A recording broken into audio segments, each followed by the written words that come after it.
ముఖ్యంగా pre primary టీచర్ల గురించి. ఇక్కడ ఏంటంటే ప్రీ ప్రైమరీలో ఎలాంటి గ్రోత్ ఉంటే భవిష్యత్తులో ఆ పిల్లలు ఆ విధంగా మూవ్ అవుతారు. లేకుంటే మిగిలిన పై తరగతిలో కూడా ఇబ్బందులు ఎదుర్కొనవలసిన అవసరం ఉంటుంది.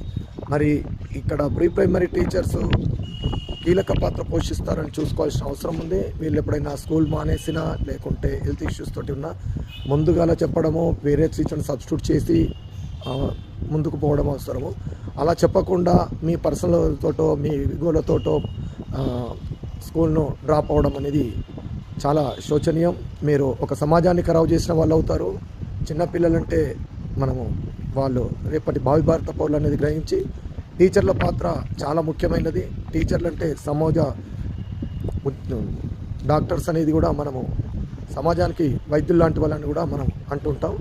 సో ఈ ప్రీ ప్రైమరీ టీచర్లు ఈ కాషన్స్ పాటిస్తే మంచి సమాజాన్ని నిర్మించవచ్చు.